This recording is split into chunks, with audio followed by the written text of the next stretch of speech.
Hey everybody, welcome to Module 3. Happy first day of fall if you are watching this video on September 22nd. If not, still happy fall. We have officially transitioned seasons. It's felt like fall the last couple of days, so I'm finally excited that we are into the fall season. During this module, we are going to talk about marketing segmentation and the importance of the overall concept of marketing segmentation as it relates to marketing. Marketing segmentation works like a bridge between analysis and action. So it's going to connect us from the analysis portion of what we do in the marketing world to the action side of what we do in the marketing world. When most people think of marketing, they think most commonly of the exciting things that we traditionally see on display. The outward-facing action of marketing. For example, you probably think of the promotions, the giveaways, the branding, the graphic design, the sponsorships, the advertising, naming rights, social media, all the awesome events that marketers usually have their hand in. That's an action of marketing, and that's what most people think of when they think of marketing. And that's true, they're not wrong, but they oftentimes forget about the analysis side of marketing. So before we can get to any of the action side, we need to conduct analysis to understand that there's a certain set of things that we need to figure out before, certain set of information, pieces of information that we need to figure out before we can bring any of those fun and exciting things to fruition. Marketers don't just start doing their job by designing cool posters, planning great events, or posting on social media. There's a process behind the scenes that takes place first before they can do any of that. In Module 1 and Module 2, we started off by conducting an environmental analysis, a SWOT. Then we did a consumer analysis. So we've already started the process of understanding the analysis side. Today, or this module, we're going to look at the next step. So again, doing all of these things so that we can figure out through the analysis process what the right step is for our action, our outward-facing side of marketing. So it's important to understand those things so that we can collect all the information about our consumer base, so that we can say, hey, this is the right type of event for our consumers. They're really going to enjoy it. This is the type of graphic design we feel like our fans will resonate with or our consumers will resonate with. This is the sponsorship we think our consumers will respond to. In order to get the answers to those questions, we have to analyze the research, meaning we have to analyze our consumer base. And marketing segmentation is that analysis put into practice. So you take the research and the information available to us to try to understand what it says about who we're trying to talk to or who we're trying to market towards. In this case, marketing segmentation is the process of categorizing groups of consumers together based on their wants and needs. Remember, we've already talked about the definition of marketing, specifically how we'll look at it this class. It's the process of planning and implementing activities that are designed to meet or satisfy the needs or desires of consumers. So the meeting and satisfying part, that's understanding the environmental analysis, the SWOT, and the consumer analysis, and now the market segmentation process. So doing all of these steps, your SWOTs, your consumer analysis, and your market segmentation helps us understand the needs and desires of our consumers so that we can meet and satisfy what those needs and desires are. What is it that our consumers are looking for? Again, we don't just start creating fun posters and doing random giveaways. We have to really understand those needs and desires of our consumers so that we can actually meet and satisfy them. And that process happens by conducting an environmental analysis, a SWOT, your consumer analysis, and now the marketing segmentation process. So let's take a step back. We refer to the market as the total group of potential consumers. So of course, all the individual consumers that could potentially buy a product or consume a product. But there's also retailers, businesses, government entities, the private sector, community groups, the media, all these different segments of people or potential consumers. Marketing segmentation is the breakdown of the total market into something that consumers have in common. So if we look at the whole market and we can look at what they have in common, we can segment consumers into certain categories.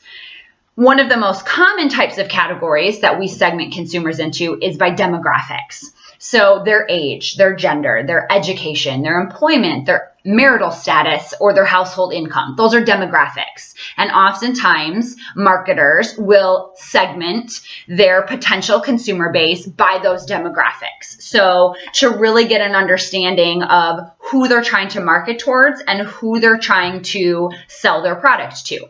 But we can also look at the market as a whole and figure out and break down their consumption patterns. How do they like to use our product? Do they participate with our product, or do they primarily use our product as consumers, fans, or spectators? So there's different ways that we can break down consumers based on consumption. So you can break them down based on demographics. You can break them down based on consumption. We can even break them down by the benefits that are derived from the product and how we might determine, hey, what are the results that our consumers are going to get by either consuming or participating in our product? So there's a lot of different ways you can break the market down into specific segments. So you don't just take everybody that is a consumer of a product and keep them in one big pool. You're going to break them down into smaller segments so that you can really understand, again, their needs and desires, so that we can actually satisfy those needs and desires, because satisfying the needs and desires means they're going to keep coming back. If we're not satisfying their needs and desires, they're not going to come back. So if we create a advertising campaign that's really cool and flashy, but it totally misses the mark on what they're looking for, we just spent a ton of money on advertising and consumers didn't get our product. If we hosted a big event and it's not in the least bit what our consumers were looking for because we didn't understand the demographics or their consumption patterns, again, we spent a lot of money on an event and then we missed the opportunity to introduce people to our product, and therefore we aren't successful. So understanding the market segment as a whole, the market as a whole, but then segmenting the market and our consumers into smaller groups really helps us be successful. So we're going to take a look at all these different segments throughout this module more closely. We're going to dive into them a little bit deeper. We'll assign names to each of these categories so you actually will understand more specifically what I'm talking about. We'll look at the different ways that they can be effective. Once a segment is selected for a business, an organization, or a team, how can you customize your product or customize your messaging and your marketing strategy to really meet those specific needs of that segment?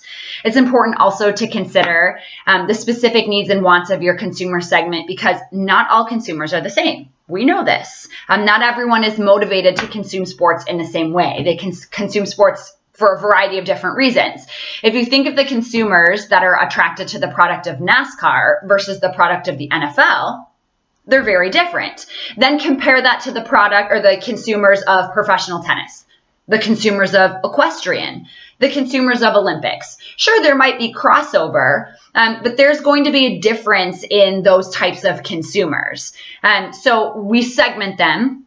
We go through the process of understanding specifically what it means when we recognize those segments, because again, the segment for professional golf is going to be extremely different than the segment for the consumers of the WNBA. And we want to know what that looks like as marketers and what the difference is. You can't just create a blanket marketing campaign and plug it into whichever product or sector of sports or product that you're using and hope that it's going to be successful. You need to understand the difference in those segments. These different groups or products are all trying to seek different parts of the sport consumer market. So they have to conduct consumer analysis to understand that their marketing segments are different in order to be successful. In addition to segmentation, I want to also mention that marketers need to understand their current and their future potential consumers.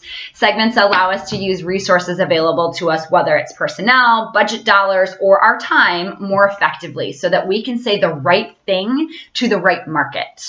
That's an overview very quickly of everything that we're going to talk about in this module, a quick synopsis. You'll click through and you'll gather a greater understanding of everything that I just outlined. So I want to remind you that the links within this module are not optional. They are there for you to actually read and understand this material. So please click through the links that I've outlined for you. Watch the videos that I've outlined for you. If you have any questions or concerns, you please let me know. A quick housekeeping note. The module assignment for, or the assignment for this module looks a little different. The last 2 modules, we've conducted case studies. This module's assignment will allow you to highlight what you understand from this module a little differently. So make sure you prepare yourself for that as you go through each of the sections. There's 2 different portions, and there might be an opportunity for extra credit. So make sure you complete each of the steps of this module's assignment. If you have any questions, feel free to let me know. Otherwise, I look forward to seeing all of your assignments or hearing from you throughout this next module. Thanks, everybody.